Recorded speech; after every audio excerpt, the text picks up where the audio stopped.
नमस्ते। कभी कभी इतिहास में ना कुछ तारीखें ऐसी होती हैं जो सब कुछ बदल देती हैं।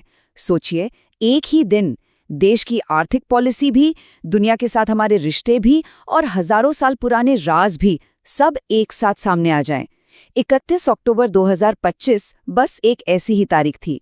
तो चलिए जानते हैं कि आखिर उस दिन ऐसा क्या-क्या हुआ। हाँ, तो ये कोई मामूली दिन नहीं था। इस दिन कुछ ऐसे बड़े फैसले हुए, कुछ ऐसी कमाल की खोजें हुई जिनका असर आने वाले कई सालों तक बल्कि दशकों तक महसूस किया जाएगा। तो शुरुआत करते हैं देश के अंदर से अपनी राष्ट्रीय सुर्खियों के साथ। तो सबसे पहले बात राष्ट्रीय सुर्खियों की, यानी देश की धड़कन। इस दिन नीति, शासन और यहाँ तक कि आसमान में भी कुछ बहुत ही ऐतिहासिक हुआ। तो सबसे पहले बात उस फैसले की जिसका सीधा असर करोड़ों सरकारी कर्मचारियों की जेब पर पड़ने वाला है। सरकार ने 8वें वेतन आयोग यानी 8th पे कमीशन के गठन को हरी झंडी दे दी है और इसकी कमान सौंपी गई है सुप्रीम कोर्ट की रिटायर्ड जज रंजना प्रकाश देसाई को। और जरा इसका स्केल तो देखिए, ये कोई छोटी मोटी कमेटी नहीं है। हम बात कर रहे हैं करीब 50 लाख सरकारी कर्मचारी और लगभग 69 लाख पेंशनर्स की, मतलब 1 करोड़ से भी ज्यादा लोग। इन सबकी आर्थिक सुरक्षा का भविष्य ये आयोग तय करेगा। रिपोर्ट आने में लगेंगे 18 महीने और ये रिपोर्ट एक तरह से देश की आने वाली आर्थिक नीतियों का आईना होगी। इसी दिन यानी 31 अक्टूबर को पूरा भारत अपने लौह पुरुष सरदार वल्लभ भाई पटेल को उनकी 150वीं जयंती पर याद कर रहा था। ये दिन राष्ट्रीय एकता दिवस के तौर पर मनाया जाता है, एक रिमाइंडर कि कैसे उन्होंने बिखरी हुई सैकड़ों रियासतों को जोड़कर एक अखंड भारत बनाया था। अच्छा, देश के प्रशासनिक नक्शे पर भी एक बड़ा बदलाव देखने को मिला। उत्तर प्रदेश को मिला अपना 76वां जिला। अलीगढ़ और बुलंदशहर के कुछ हिस्सों को मिलाकर ये नया जिला बनाया गया है और इसका नाम पूर्व मुख्यमंत्री के सम्मान में कल्याण सिंह नगर रखा गया है। मकसद साफ है, बेहतर एडमिनिस्ट्रेशन और डेवलपमेंट को जमीनी स्तर तक पहुंचाना। और अब वो तस्वीर जो भारत की सैन्य शक्ति और नारी शक्ति दोनों का एक पावरफुल सिंबल बन गई। राष्ट्रपति द्रौपदी मुर्मू ने अंबाला एयरफोर्स स्टेशन से रफेल फाइटर जेट में उड़ान भरी। ऐसा करने वाली वो भारत की पहली राष्ट्रपति बन गई हैं। सच में एक गत्सी और ऐतिहासिक पल था ये। तो ये तो हुई देश की बातें। अब चलते हैं सरहदों के पार और देखते हैं कि भारत और विश्व के मंच पर क्या हो रहा था। और यकीन मानिए, इस दिन कूटनीति से लेकर सैन्य ताकत तक हर जगह भारत की गूंज सुनाई दी। कूटनीति की बात करें तो एक बहुत ही बड़ा और दिलचस्प बदलाव देखने को मिला। भारत ने अपने 77वें गणतंत्र दिवस के लिए एक पुरानी परंपरा को बदला है।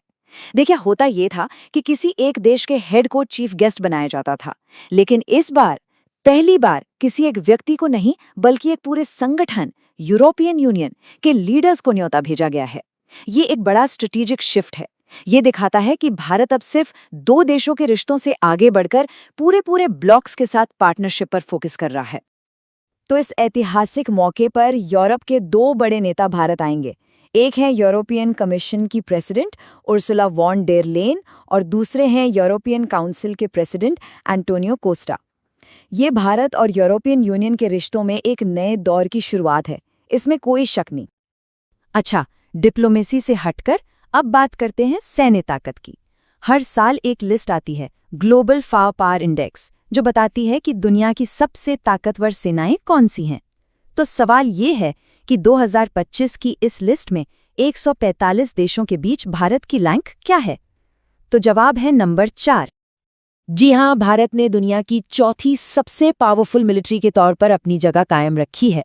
हमसे आगे सिर्फ 3 देश हैं, अमेरिका, रूस और चीन। और एक बात और, ये रैंकिंग सिर्फ सिपाही या हथियार देखकर नहीं बनती। इसमें देश की आर्थिक ताकत, उसकी भौगोलिक स्थिति, सब कुछ देखा जाता है। और सिर्फ सैन्य ताकत ही नहीं, भारत ने दुनिया को लीड करने का एक और मौका नहीं छोड़ा। नई दिल्ली में अंतर्राष्ट्रीय सौर गठबंधन यानी इंटरनेशनल सोलर अलायंस की 8वीं असेंबली की मेजबानी की गई।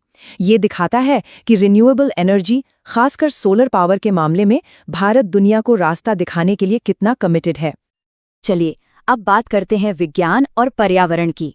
और इस मोर्चे से जो खबरें आईं वो थोड़ी चिंताजनक हैं। हमारे ग्रह, हमारी धरती के स्वास्थ्य के लिए एक तरह की वार्निंग बेल।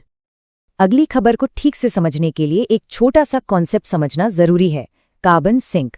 ये क्या होता है? इसे ऐसे समझिए कि ये प्रकृति का स्पॉन्ज है, जैसे जंगल या समंदर।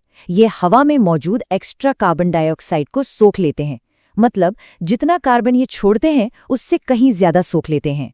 हमारे प्लैनेट के लिए ये बहुत जरूरी है। तो अब सोचिए ये खबर इतनी परेशान करने वाली क्यों है? एक नई स्टडी में पता चला है कि ऑस्ट्रेलिया का एक ट्रॉपिकल फॉरेस्ट जो कभी हमारे प्लैनेट के फेफड़ों जैसा था, वो अब कार्बन सोखने की बजाय खुद कार्बन छोड़ने लगा है। मतलब जो हमारा प्रोटेक्टर था वही क्लाइमेट चेंज के प्रेशर में अब प्रॉब्लम को और बढ़ा रहा है। ये एक बहुत बहुत बड़ी रेड लाइट है। और ये प्रॉब्लम सिर्फ जंगलों तक ही नहीं है। यूनाइटेड नेशंस की एक रिपोर्ट आई है, एडेप्टेशन गैप रिपोर्ट। ये रिपोर्ट साफ साफ कह रही है कि क्लाइमेट चेंज से लड़ने के लिए वादे तो बड़े बड़े होते हैं, लेकिन जो डेवलपिंग देश हैं उन तक जो असली मदद पहुंचनी चाहिए और उन्हें जितनी ज़रूरत है उसके बीच का फासला कम होने के बजाय बढ़ता ही जा रहा है। चलिए इन गंभीर बातों से थोड़ा ब्रेक लेते हैं और कुछ अच्छी खबरों की तरफ चलते हैं। खेल और सम्मान की दुनिया में इस दिन कई चेहरे खुशी और गर्व की वजह बने। तो हुआ ये कि क्रिकेट की दुनिया में इंग्लैंड के लेजेंडरी बॉलर जेम्स एंडरसन को नाइटहुड की उपाधि मिली। तो वहीं अपने देश में विराट कोहली वनडे में दूसरे सबसे ज्यादा रन बनाने वाले खिलाड़ी बन गए।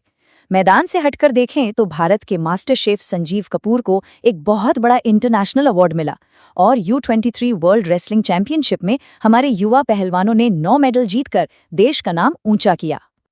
तो अब चलिए आज से सीधा चलते हैं हजारों साल पीछे। हमारे आर्कियोलॉजिस्ट ने जमीन के नीचे से इतिहास के कुछ ऐसे राज खोले हैं जो हैरान कर देते हैं। और मजे की बात यह है कि भारत और कुवैत दोनों जगहों से करीब 4000 साल पुरानी कमाल की खोजें सामने आई हैं।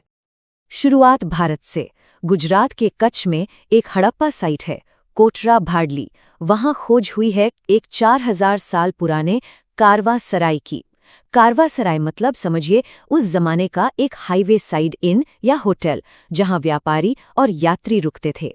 ये खोज हमें उस दौर के ट्रेड रूट्स के बारे में बहुत कुछ बताती है।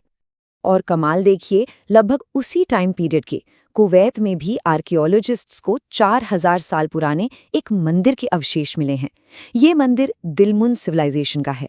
ये दोनों खोजें मिलकर हमें ये दिखाती हैं कि आज से हजारों साल पहले भी दुनिया के अलग अलग कोनों में कितनी एडवांस सिविलाइजेशंस एक साथ मौजूद थीं। तो 31 अक्टूबर 2025 की इन सभी बड़ी घटनाओं को देखने के बाद आखिर में एक सवाल मन में आता है, हमारे आने वाले कल पर, भविष्य पर सबसे गहरा असर किस चीज का होगा?